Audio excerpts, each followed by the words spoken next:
Terima kasih Yang Mulia. Saya hormati Pak Dedi. Sebelumnya saya berterima kasih dan menghargai sebesar-besarnya usaha Pak Dedi dalam mengungkap semua kebenaran ya. Terlepas dari kebenaran itu pahit atau manis, kita harus ungkap. Tetapi saya juga ingin mungkin menegaskan beberapa hal terkait dari hasil wawancara Pak Dedi selama ini yang Pak Dedi lakukan. Apakah ada Pak Dedi melakukan upaya untuk tadi seperti Pak Dedi sampaikan ada keterangan bahwa RT Pasren ya menerangkan bagaimana itu pernah ada upaya? Saya beberapa kali berkunjung ke rumah Pak RT Pasren, beberapa kali, tapi selalu tutup rumahnya dan sulit dihubungi. Beda dengan saksi yang lain mudah banget. Berarti bahkan ketemu ketua RW saya pernah meminta bertemu Pak RT Pasren, tapi tidak bisa ketemu. Berarti gagal ya intinya seperti itu. Nah kemudian Pak Dedi tadi menerangkan bahwa saksi Teguh di dalam YouTube-nya menerangkan bahwa tidak pernah melihat Saka Tatal, ya seperti itu. Dan itu saksi Teguh kemudian mencabut ya, benar ya seperti itu. Nah saya juga ingin menegaskan bahwa memang sebenarnya dari awal berkas perkara dan keterangan saksi Teguh menerangkan tidak pernah melihat Saka Tatal ada di lokasi seperti itu.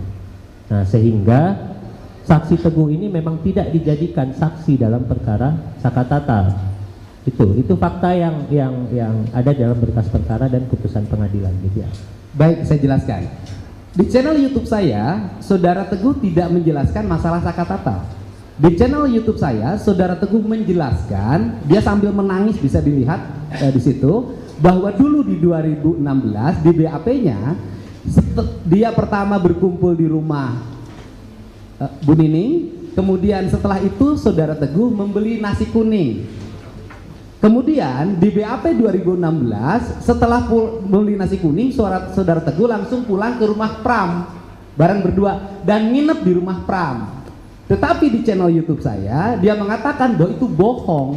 Yang benar itu adalah setelah beli nasi kuning, Saudara Teguh kembali lagi ke rumahnya Bu Nining, kemudian ke rumahnya Hadi dan ikut nginep di rumahnya anaknya Pak RT Pasren. Untuk itu keterangan di channel YouTube saya. Oke. Kalau gitu saya juga ingin menegaskan ini dari saksi Teguh sesuai dengan BAP, kemudian sesuai dengan keterangan waktu di pengadilan yang terkait perkara dewasa, bahwa saksi Teguh mengaku pada hari Sabtu tanggal 27 Agustus 2016 jam 21 sampai jam 23 acara bakar-bakaran ayam bersama terdakwa Sudirman, terdakwa Eka Sandi, terdakwa Eko, terdakwa Hadi, terdakwa Supriyanto. Nah, hal itu diterangkan oleh saksi Teguh karena ada satu orang laki-laki meminta saksi Teguh untuk menerangkan hal yang tidak sesuai faktanya, yang mana saksi Teguh menerangkan seseorang itu adalah pengacara bernama Yogi, yaitu pengacara dari terdakwa. Apakah itu benar? Tidak itu. Ini dicatat di dalam ini, berarti ini yang mau dicabut? Itu ya belum dicabut satu waktu. Berarti yang mau dicabut yang ini? Iya. Berarti tidak benar keterangan ini? Iya. Seperti itu ya? Iya. Oke. Kemudian, ya tentu saja kita harus nanti juga terkait itu keterangannya di mana? Ya Pak, ya Bu? BAP yang mana? Di putusan Bu, di putusan yang serta mana? di BAP Kan atas ada nama beberapa Teguh. putusan. Putusan Ada 3 nomor putusan. 4, putusan nomor 4 2017 atas nama saksi Teguh Wijaya. Di sana saksi Teguh menerangkan seperti itu. Oke. Nah, kemudian ini mungkin kita langsung ke pokok permasalahan saja ya Pak Teddy dan Pak Teguh, karena saya pikir ini sudah terlalu melebar kemana-mana. Karena menurut kami pada awalnya memang tim dari pemohon menyatakan bahwa ini adalah kecelakaan lalu lintas tunggal, tetapi mungkin dari sebagian besar apa yang Pak Dedi sampaikan kami ingin menegaskan apakah Pak Dedi memang bisa menyatakan bahwa itu ada kecelakaan tunggal dan memang Pak Dedi menyaksikan sendiri atau bagaimana mengetahui sendiri ada peristiwa kecelakaan seperti itu. Nah, sebentar ya sebelum dijawab. Ini berdasarkan cerita, ya, bukan berdasarkan ia berada di situ. Jadi Iya, makanya sebentar, gantian bicaranya. Dari tadi kami kan pasif ya, sekarang kami ingin bicara lah, ya. Jadi ini atas keterangan ini ada cerita dari orang yang bercerita, ya. Posisikan bahwa ini adalah saksi, bukan terdakwa. Jadi jangan diarahkan, jangan ditekan, jangan dipaksa untuk keterangannya. Bebaskan untuk saksi berbicara. Siap, Majelis. Gitu ya. Kami hanya ingin menegaskan supaya itu dicatat di Tetap akan dicatat dalam berita acara. Semua persidangan, semua apa yang terjadi dalam persidangan tetap dicatat dalam berita acara. Terima kasih, Majelis. Terima kasih, Pak. Terima kasih. Saya lanjutkan, Pak Dedi. Dalam hal ini, sebagaimana yang disampaikan oleh majelis, artinya dalam hal ini Bapak adalah sebagai saksi de audito ya, ada testimoni de audito ya, artinya yang mendengar, mengumpulkan dan sebagainya. Artinya seperti itu, bukan saksi fakta yang pada saat kejadian ada di situ, baik itu ada di tempat kecelakaan di jembatan, kemudian kejadian di showroom, di belakang showroom, kemudian kejadian mengejar dan sebagainya, Bapak tidak mengetahui secara pasti. Nah, dalam hal ini Bapak kedudukannya bukan sebagai saksi fakta, tetapi sebagai saksi testimoni de audito ya, begitu. Nah, saya ingin tanyakan tadi terkait Bapak dengan ada panggilan ingin menyampaikan bahwa mencari tahu dari keterangan saksi gitu ya, itu kan di luar persidangan, ya kan? Artinya keterangan yang disampaikan oleh mereka itu tidak disumpah, ya kan? Artinya mereka bebas memberikan keterangan, tapi itu tidak di bawah sumpah.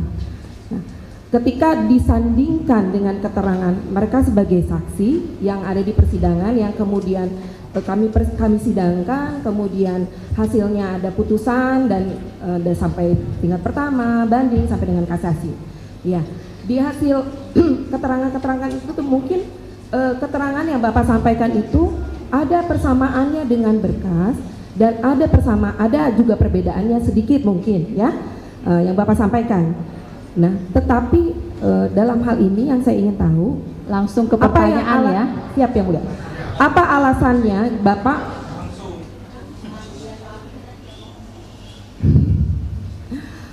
yang menjadi alasan Bapak untuk melakukan istilahnya sendirilah, maksudnya melakukan pemeriksaan atau pembuktian sendiri?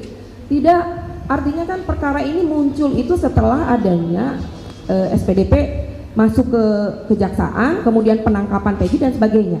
Apa yang menjadi alasan Bapak sendiri, bukan menggandeng pihak-pihak yang berwajib, sehingga apa yang dilakukan oleh Bapak itu berdasar? Mungkin itu ya. Sebentar terima ya, kasih belum ya. dijawab.